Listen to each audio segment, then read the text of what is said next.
Yup. I meant to say He I all was back with know another what's going video, on. but my mic was having problems. With the video, I had a good idea and I came through with it. I got my new phone. I got everything set up on my phone, so now I can get back to doing what ifs. I can make and edit a lot more videos since my phone has a lot more storage. And with that said, hit him with that clip. Power I seek, and if it ain't about the money, then my nigga don't speak. I be in the lab getting immersed in these verses. I'm writing the light brighter than the white in the mime, and I'm working hard like I need an A on assignment. They copy tape like I'm Simon. No walkie-talkie, I'm stat. Hitting it from the back. Walk around with the strap. Concealed cause I can. It's a city law. Hold up, bitch, you can't, man. I pity y'all. How y'all on the streets where these niggas gonna really rob? I up the heat, aim at his meat. Chili dog. Really. Okay. Now, first off, the way that Izuku would get his powers is he would be in a near-death situation. Now, I'm gonna say Izuku was inside the middle of a villain attack. And there was no heroes nearby. Like, this was a low-key villain attack. Like, this was supposed to go under all of the heroes' noses, and it ended up actually working. Now, their initial plan was to knock all the power out of the city, so then they couldn't have any other contact with anything else. And when all the citizens were in panic of thinking something's wrong, because, most people cannot go without their devices for, an amount of time. While all the riots are going on about the power and all of that, they decided to carry out their plans and basically slowly take over all of, Japan, as the people are rioting, since the heroes will be more confused, or more, I guess you could say, focused on the riots. They won't really have time for villains, like a few villains here and there, but other than that, no one's really going to be taken down. Now, Izuku, since his power also went out, he decided to go and investigate, like Izuku would do. And he decides to go ahead and go down to the power station. Now, what he finds weird about the power station is it's completely quiet. Like, there's no chattering for them trying to get the power back on, or any type of internet. It's just quiet. Now, he opens up the door to see dead bodies and blood spilt everywhere. Now, this scares the living hell out of Izuku. So he starts to back up, but before he can back up, he bumps into someone. Now, he turns around, and this is a villain.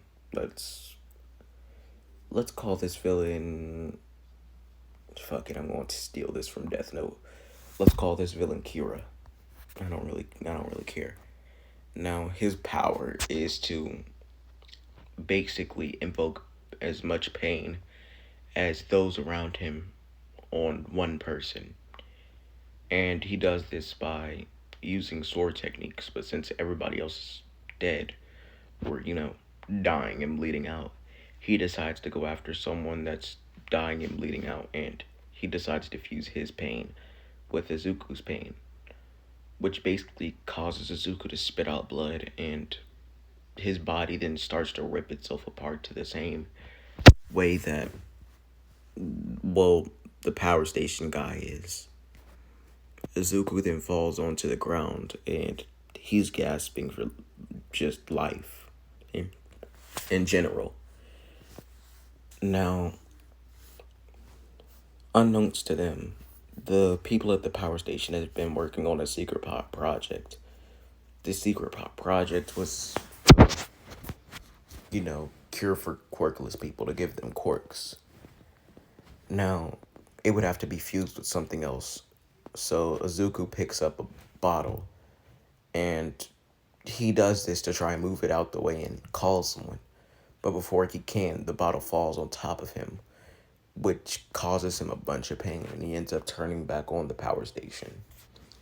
Now, all the other power generators were broken but one, since apparently the villains, they just weren't paying attention.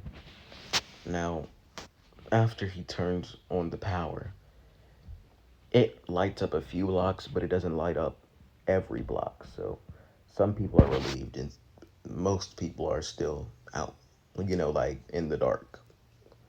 Now he starts to crawl and crawl and crawl, and he eventually gets to one of the power generators. Now he doesn't know why, but he's extremely attracted towards this, and he ends up touching one of the generators, and the power from the generators then soak up into his genes, and it doesn't really give him a quirk. It wouldn't be considered a quirk at all. It would be more like power transfusion than giving a quirk.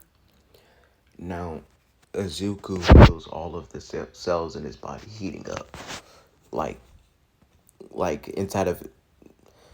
Imagine the worst possible pain you can feel, but imagine that as heat. Like imagine falling into the sun, but not being able to die, and that's basically how it feels.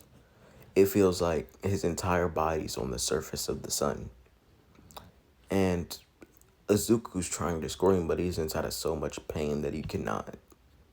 He's just on the ground, kind of jittering and twitching. Now, after a certain amount of time, he stops jittering and twitching, and he blacks out. Now, after he blacks out, he's found by an ambulance, and the villains are stopped by all the heroes, because then they figure out that the reason that all the power went out was because, the villains were trying to create some elaborate plan of taking over all of Japan, or the entire world. It really doesn't matter. They were guessing the world, but it was really just Japan. They weren't really thinking of anything other than that. Now, Azuku wakes up is at the hospital, and as he does, his mom instantly gives him a hug. Him waking up was technically scheduled for about a month or so. Now, Inko jumps on top of Azuku, and Azuku's not in pain anymore, but she's still heavy. Anybody would be heavy after waking up from an almost infinite sleep until you wake up. I guess like waking up out of a coma. I'm guessing your muscles would be extremely weak since they weren't moving the entire time, or they were barely moving technically, and basically you would learn how to walk again. But Azuku basically gives his mom a hug, and she gets off of him. Now, after a little bit of conversations and asking what happened there, and he tells them which villain had hurt him, because he was a fan of heroes, which also meant that he knew a lot of villains, or at least the villains that were known to the public. Now, he told them that the villain was Kira, and they acknowledged this and put a extra sentence on his jail time, since fatally injuring a child is not okay. Now, the doctors see if he can walk, which they almost 100%, say it's not going to happen, since he's been in a coma for a whole month, and, the chances of you being able to walk right after that is extremely low. But to everyone's surprise, he's able to walk. Now, they do a few more tests, and they just see that they don't see anything wrong with him. They see that everything in his body is completely healthy. And when I say completely healthy, I mean like 100% healthy, like perfectly healthy, which should be impossible. There's healthy and then there's perfectly healthy. The reason for him being perfectly healthy is all the lightning inside, all the electricity inside the air. He can basically soak it up, and it kind of heals him. So everything in his body, even if it's natural, like your kidneys, you're not drinking enough water and kidney stones.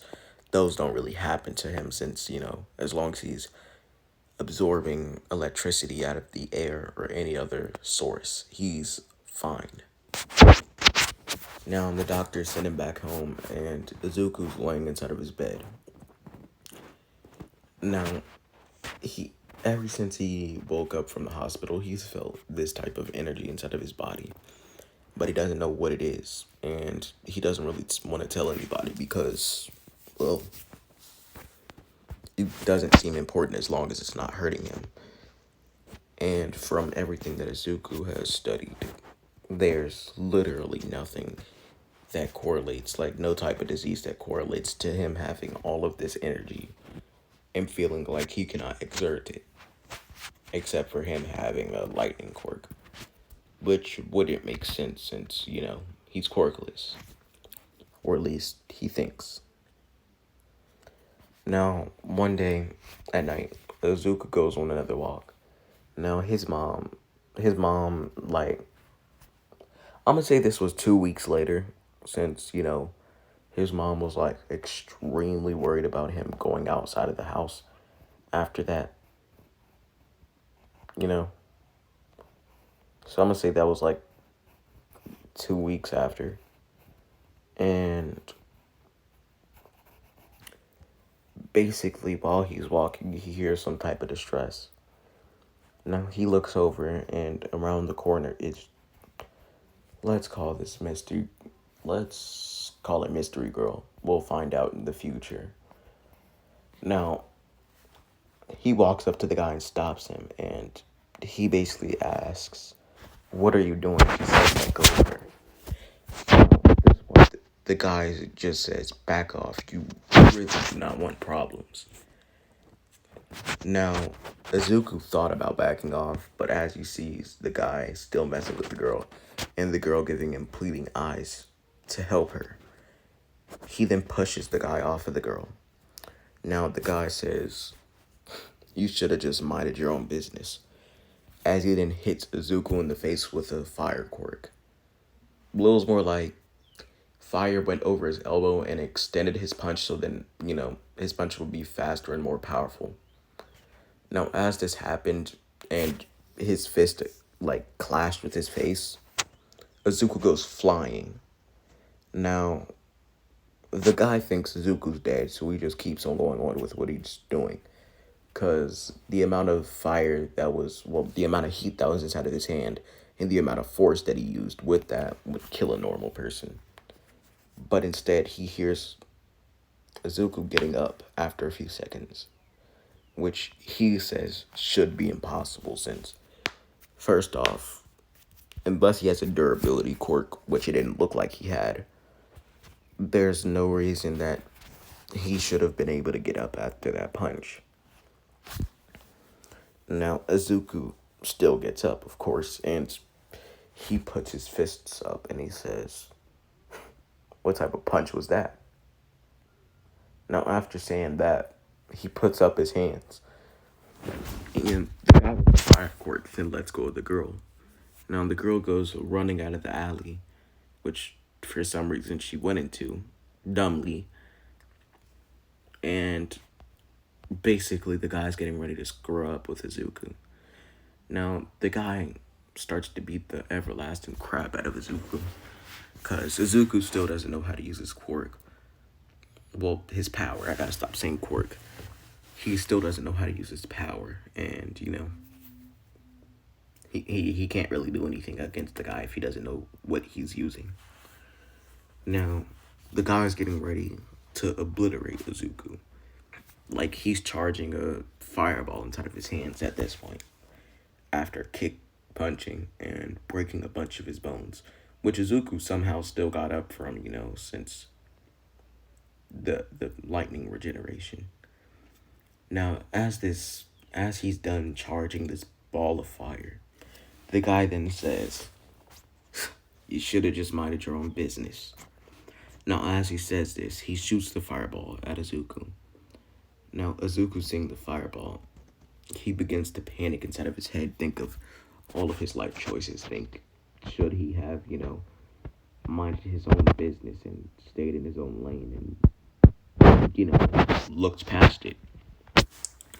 But as he thinks all this, he then says to himself, no, if I ever wanted to become a hero, thinking like this, I would never have become a hero. Now, the guy then shoots off the fireball, and it hits Azuka inside the body. Now, at this point, the guy can see Azuka's body, like, when the fire came close to him, his skin was already burning. So when the fire actually made contact with him, his skin was basically gone. The surface of his skin was gone. So, after that, you're thinking someone's dead.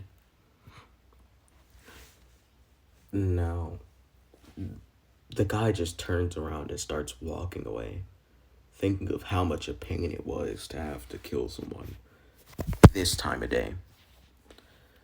But as he does, he then hears thunder. An almost terrifying sound of thunder. Not like... It was like a hurricane type thunder. It wasn't normal thunder. It sounded like it was extremely close and extremely powerful. So powerful that it seemed to shake the ground.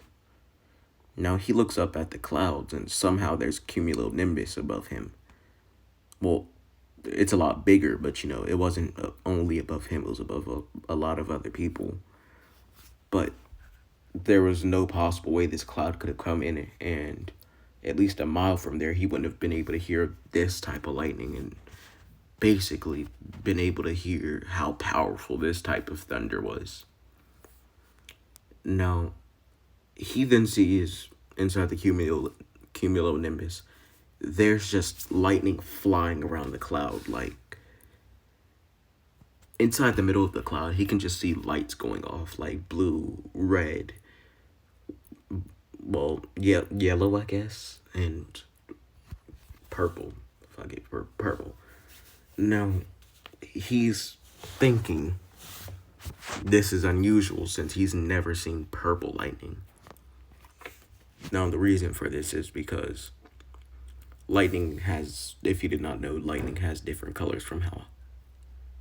I'm pretty sure lightning has different colors from how hot the lightning is or how powerful the lightning is. I think I saw that on,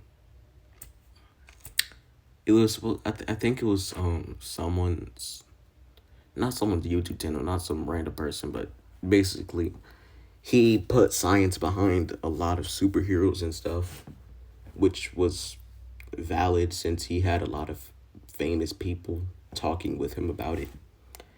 But if I'm wrong, you can correct me, just don't try to bash me inside the comments. Now, lightning then strikes where Izuku was, and the guy looks back and is thrown back by the sheer force of how, well, powerful the lightning was. Now, after he's thrown back, he looks back over at where Izuku was, and he's like, dang, even I couldn't have that much bad luck. But then when all the dust settles, he looks at him and there's lightning above Izuku. Like, only him. Like, the cumulonimbus cloud, like, all the lightning is forming all above him. And there's also lightning all over his body, like blue lightning, red lightning, yellow lightning, purple lightning. It doesn't really matter. I'm pretty sure there's not purple lightning, but I might be wrong. Now, all of this is going around his body, and the guy's at this point thinking, I thought this guy was quirkless. Like, what's going on? What's happening here? Now, at this point, Izuku looks back at the guy, and he gets angry since, well, first off, his skin is burning extremely hot. Like, on top of the lightning, since it's not a quirk, it doesn't protect him from his own lightning. It's more like he can feel all the power in the lightning, so it still burns. But it isn't horrible. Like, it hurts, but it isn't horrible. So basically, he can feel his skin burning from all the fire and lightning while his skin is regenerating.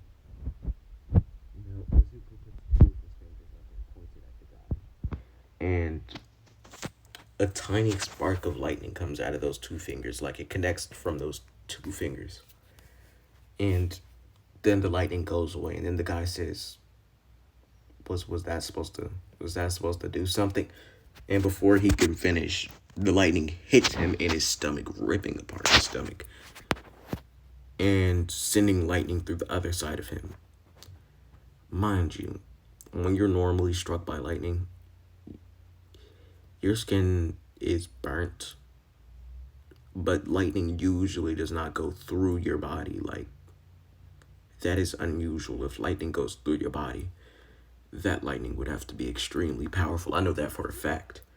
When people that survive lightning strikes and people that don't, even people that don't, most of the time the lightning does not go through their body. It hits their body, gives them extremely bad burns, stops their heart and their brain, and they die that way. They usually don't die from the lightning going through their body. Now, before the lightning even really made contact, like the main lightning bolt, the sparks of lightning before hit his shirt, and through this, his shirt was connected to his skin.